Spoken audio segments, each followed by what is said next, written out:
Well, I discovered this incredible churchyard because I had two small children and I don't drive, so I used to walk quite a lot. And we had a double buggy and I used to just walk with them all over the place. And I didn't know Cambridge very well, so I just walked wherever I could, around the colleges, and then suddenly I found this little lane.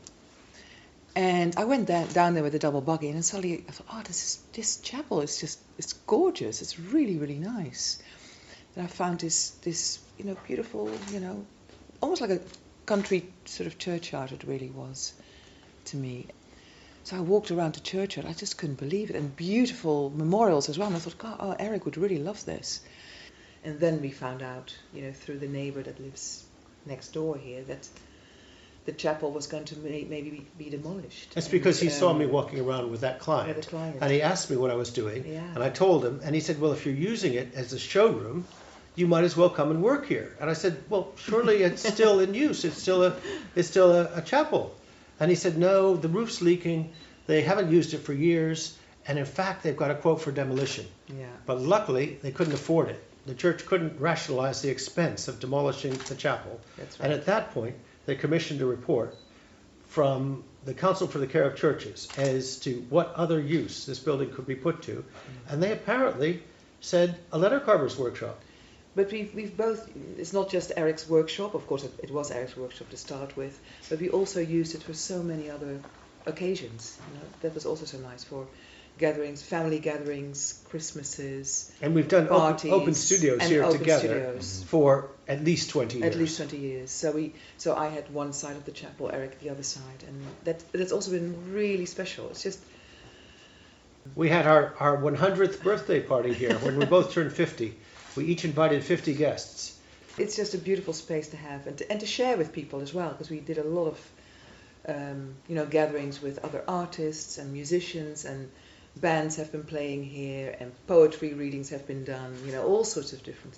So we really want to share this fantastic space, including the burial ground, with as many people as possible, because it's one of Cambridge's best kept secrets. Right. And it's not meant to be. It's open to the public, and yet so few people know about it. Really wonderful. I met Patti Smith looking for Wittgenstein's grave. I had to show it to her. I mean, and I wasn't here. That was really... And I pointed out to her that people leave things on it. And so she reached into her pocket and pulled out her guitar plectrum and put it on Wittgenstein's grave. And as soon as she left, I nicked it.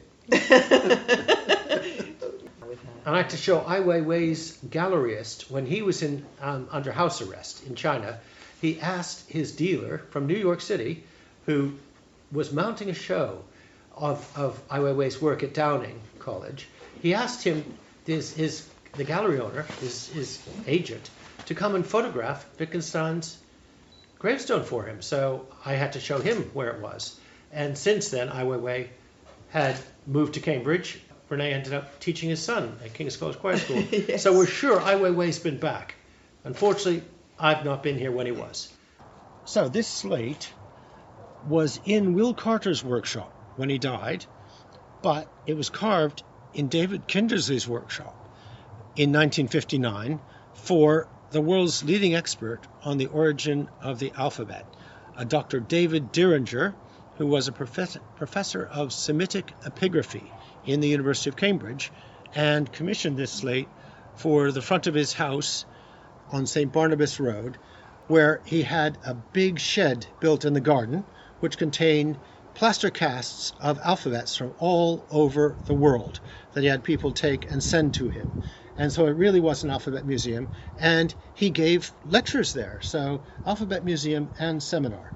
But for some reason, it ended up back in Will Carter's workshop and not in David Kindersley's. And these letters at the bottom actually allow you to get the name David Kindersley, but also David Diringer. So the client and his patron were commemorated in this scattering of rather beautiful classical Roman capitals.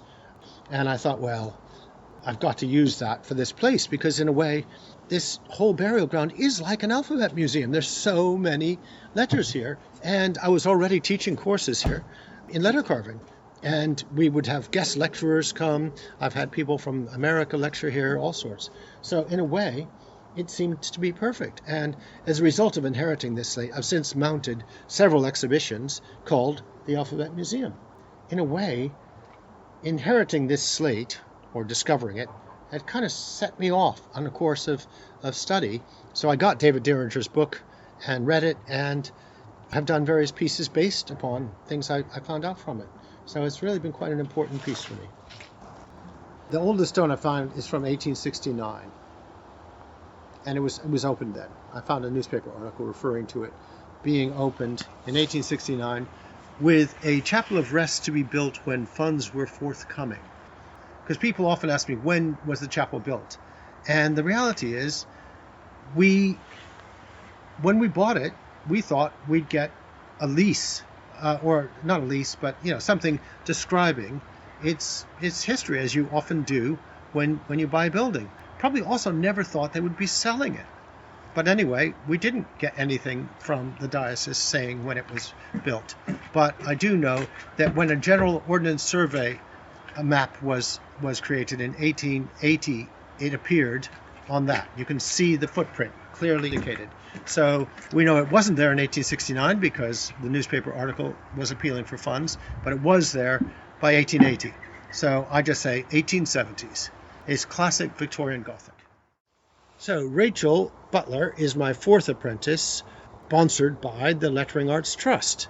And my first one was actually older than me. He was in his mid-50s when I was in my early 40s. But he's still carving, Peter Hempson. So, in fact, all three of my previous apprentices are still running successful workshops. So it's really great to take part in transferring those skills to another generation, which, let's face it, without that form of education, the craft would die out. I mean, I was first introduced to letter carving at art school, but there wasn't really anyone there who was treating it as a viable career option.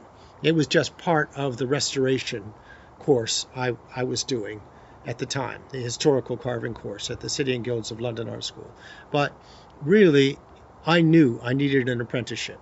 And in fact, I instigated this concept of the journeyman apprenticeship with the Lettering Arts Trust about 20 years ago, when we had a chap who tried to come on the course I was teaching here with Tom Perkins for the fourth time. And I said he really didn't need that. He just needed some workshop experience where he just learned the day-to-day, hands-on way of going about running a business.